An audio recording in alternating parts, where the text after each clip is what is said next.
Good day everyone, I'm Emmanuel Shaal Sandoval and I will be discussing the negotiation procedures. So, what is negotiation? So, negotiation is when two or more parties have a discussion to achieve a mutually agree upon the solution to a problem or other situation. So, you can use negotiation when you're in a conflict with another person or other groups, or you want to prevent a certain conflict by coming to a mutual agreement ahead of time. Also, negotiation involve give and take, where one or both parties will usually need to make some concessions. Let's proceed to negotiation procedures. Number one is stabilize and contain the situation.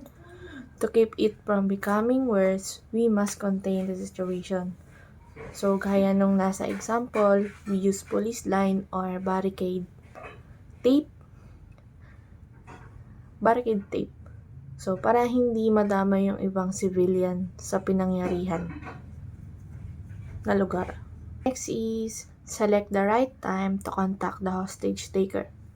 So, ang sabi naman dito is, dapat maging consider tayo or piliin ang right timing para makausap mo yung hostage taker sa kung anong gusto niyang sabihin. The next is, take time when negotiating. So, kailangan natin maging patient sa pag-negotiate or pakikipag-usap sa ibang tao. The next is, allow hostage to speak. Ang sabi dito is, hayaan natin magsalita ang hostage sa kung ano niyang gustong sabihin. The next is, don't offer the hostage to offer anything. What he will ask will be part of the negotiation. So, ang sabi dito is, wag mo raw o-offeran yung hostage para lang gumawa rin ng offer dun sa hostage taker. Kasi baka sakaling di umayon sa gusto ng hostage taker, patayin yung hostage niya. So, mapapahamak pa. Sabi rin dito is, lahat ng itatanong ng hostage sa hostage taker, pwedeng maging ebidensya laban sa hostage taker para malutas yung kaso.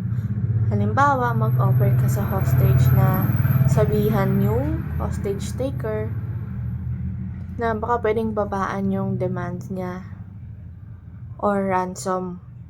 So, lahat yun or lahat ng sasabihin nila bawat isa, magagamit yun sa evidence. Next one is avoid directing frequent attention to the victim when talking to the hostage taker. So, sabi dito is mag-focus lang sa pakikipag-usap sa hostage taker.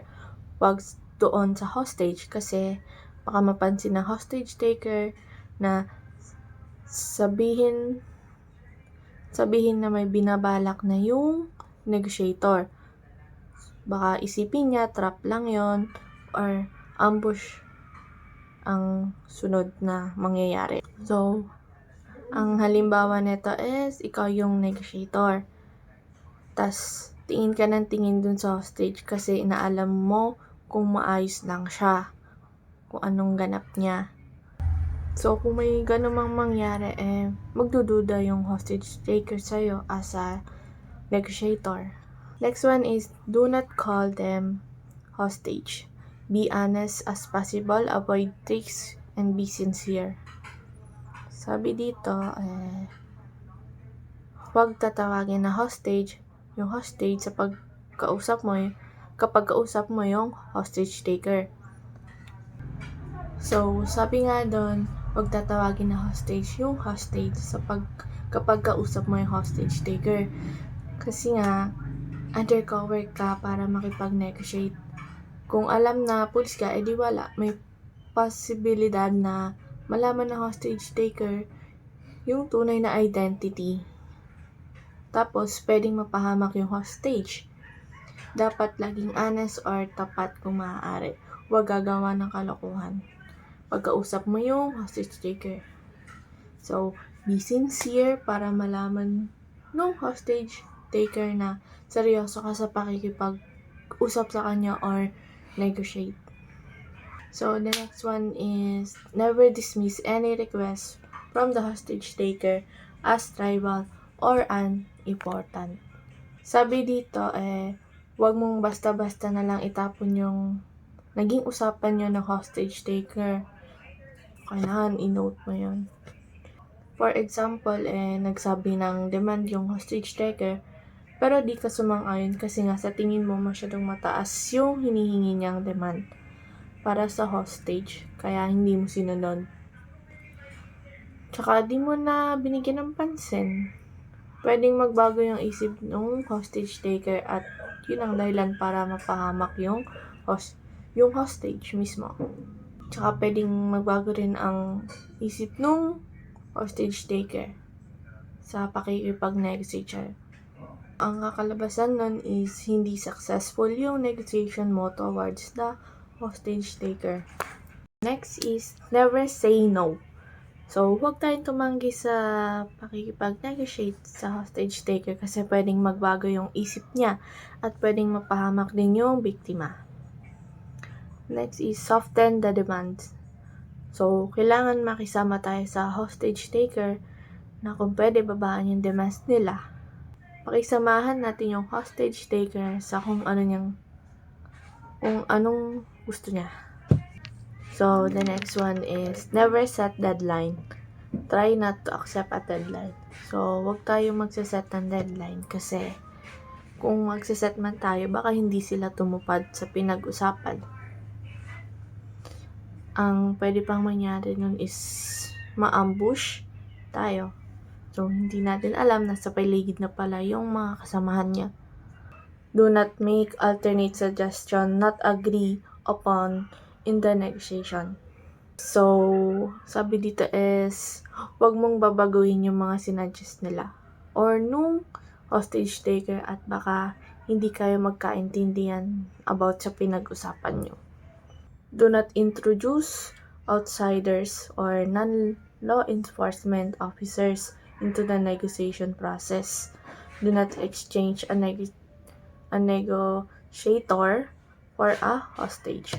Huwag tayo magpapakilala ng mga outsiders tuwing na makikipag-negotiate tayo. Kasi di lamang na maaari, pwede silang mapahamak. Pati yung biktima. So, madadamay sila kapag ganun. Next is, avoid negotiating face-to-face. So, iwasan makipag-negotiate ng face-to-face para maiwasan ang mga pwedeng mangyari. Like ambush. The last one is, law enforcement officers without proper training shall not be allowed to participate in hostage negotiation. So, lahat ng walang proper training hindi pwedeng isali sa pag-negotiate. Or sa kasi pwede silang pahamak kapag mali yung way nila sa pag-negotiate. So, kailangan may proper training tayo para makipag-negotiate sa iba or sa hostage taker.